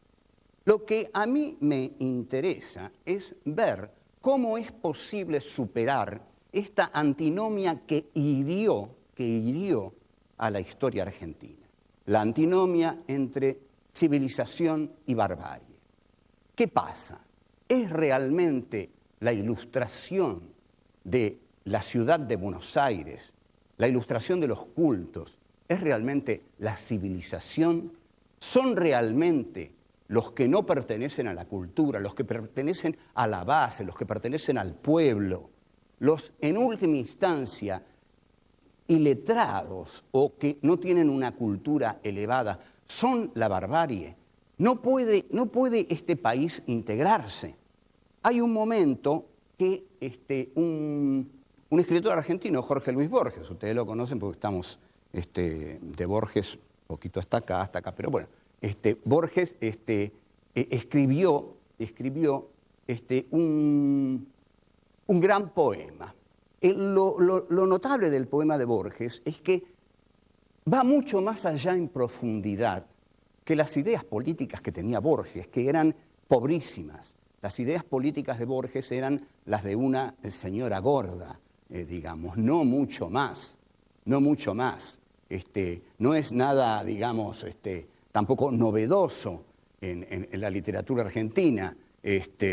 Por ejemplo, hay escritores como Fogwill, que ha ido a Chile y dijo que él quería parecerse a Pinochet, lo dijo en Chile, y que lo que más le molestaba de la Argentina eran, digamos, las manifestaciones en la calle, los piqueteros. Bueno, una declaración bien Borges. Borges hacía ese tipo de declaraciones. Aceptó ser condecorado por Pinochet, Borges. ¿Usted escucha esto? Borges aceptó ser condecorado por Pinochet. Y cuando fue condecorado, dijo: me honra ser condecorado por el general Pinochet porque Chile tiene la forma de una espada. Sin embargo, Borges como poeta se trasciende a sí mismo. Es decir, cuando escribe un poema, ya no es este tilingo oligárquico que larga parrafadas reaccionarias así gratuitamente. Porque el poema conjetural que Borges escribe en 1943, un mes después del golpe del 4 de junio de 1943, es decir, del golpe que lleva al peronismo al poder, el poema conjetural es uno de los textos más profundos de la historia argentina. Es uno de los textos que, con mayor hondura, intenta superar la antinomia civilización y barbarie. El esfuerzo de Borges está dado en este poema al asumir la figura de un letrado, a quien va a llamar un hombre de cánones y de latines, de un letrado que es muerto por la furia de la montonera del fraile Félix Aldao. Este poema conjetural lo vamos a analizar cuidadosamente de inmediato.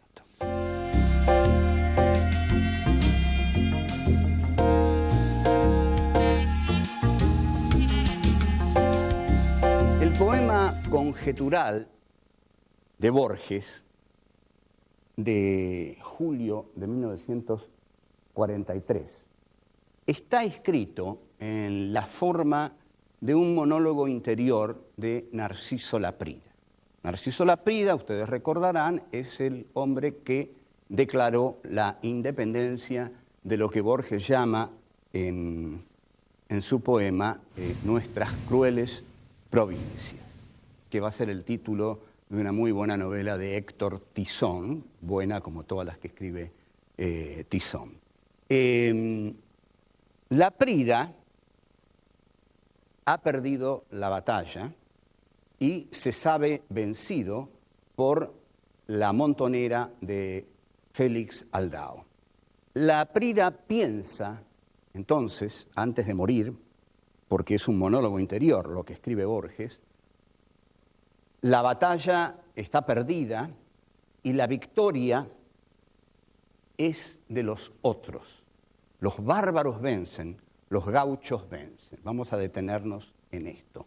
La victoria es de los otros, los bárbaros vencen. O sea que en el poema de Borges, Laprida lo primero que dice es que los bárbaros son los otros, tal como lo hemos venido analizando a lo largo del recorrido que venimos haciendo. Vencen los bárbaros, vencen los otros, vencen los gauchos. Los gauchos son los otros. ¿Qué pasa que en el siglo XIX no se puede integrar el gauchaje federal con la élite ilustrada de Buenos Aires? ¿Por qué hay una guerra civil a lo largo de todo el siglo XIX?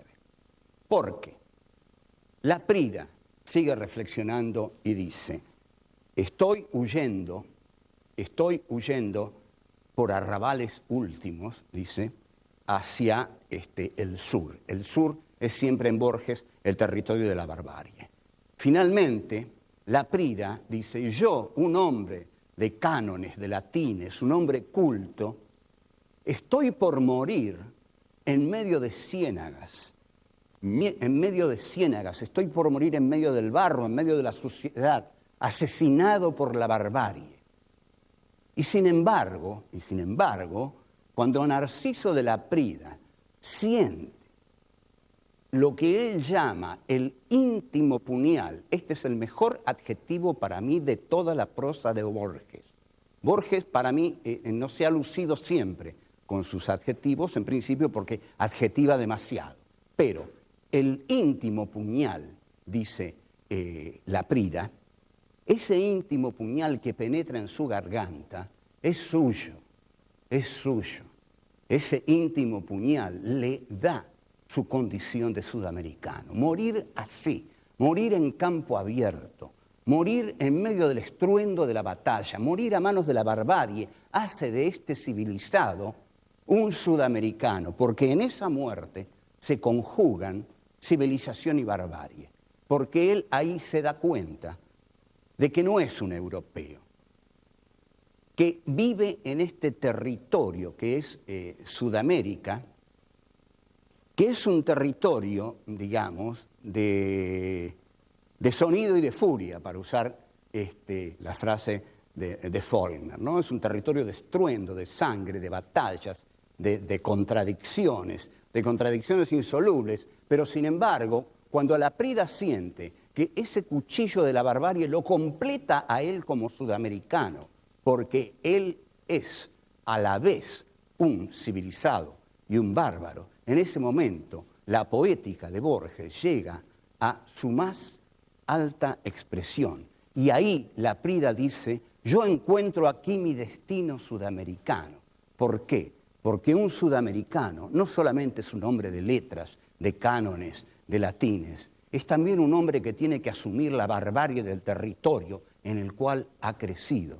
Y con esa barbarie tiene que dialogar, con esa barbarie tiene que enfrentarse y saber que es parte de él. No puede negarla como si fuera algo totalmente exótico, como si fuera lo otro, como si él fuera un europeo y todo aquello le fuera totalmente ajeno. La historia argentina pudo haber sido otra si los unitarios del siglo XIX hubieran aceptado que el país federal también eran ellos, que no había una barbarie como territorio del otro, sino que ese territorio no era el del otro, sino que debió ser el de todos. Pero el de todos, ¿no? Que quede claro, el de todos, el de los civilizados y el de los bárbaros, que deben unirse para delinear la cara de un país conciliado. Nunca vamos a conciliar este país si lo seguimos dividiendo entre civilizados cultos y bárbaros incultos. Entonces, lo que hace Buenos Aires es justamente lo contrario. Instaura el libre cambio, y el libre cambio lo que hace es traer las manufacturas europeas y considerar que Inglaterra es el taller del mundo y la Argentina es el granero del mundo. Al considerar que la Argentina es el granero del mundo e Inglaterra es el taller del mundo, Argentina se condena a no ser jamás un país industrial.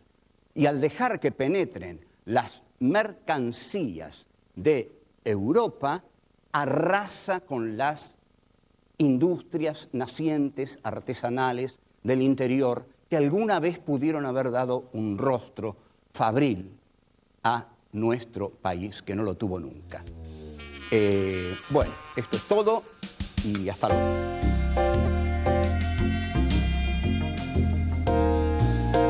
Lavalle da el primer golpe de Estado de la historia argentina.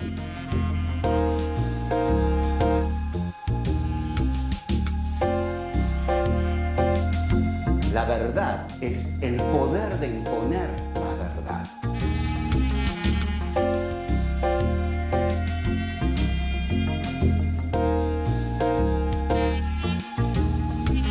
Prescindamos del corazón en este caso.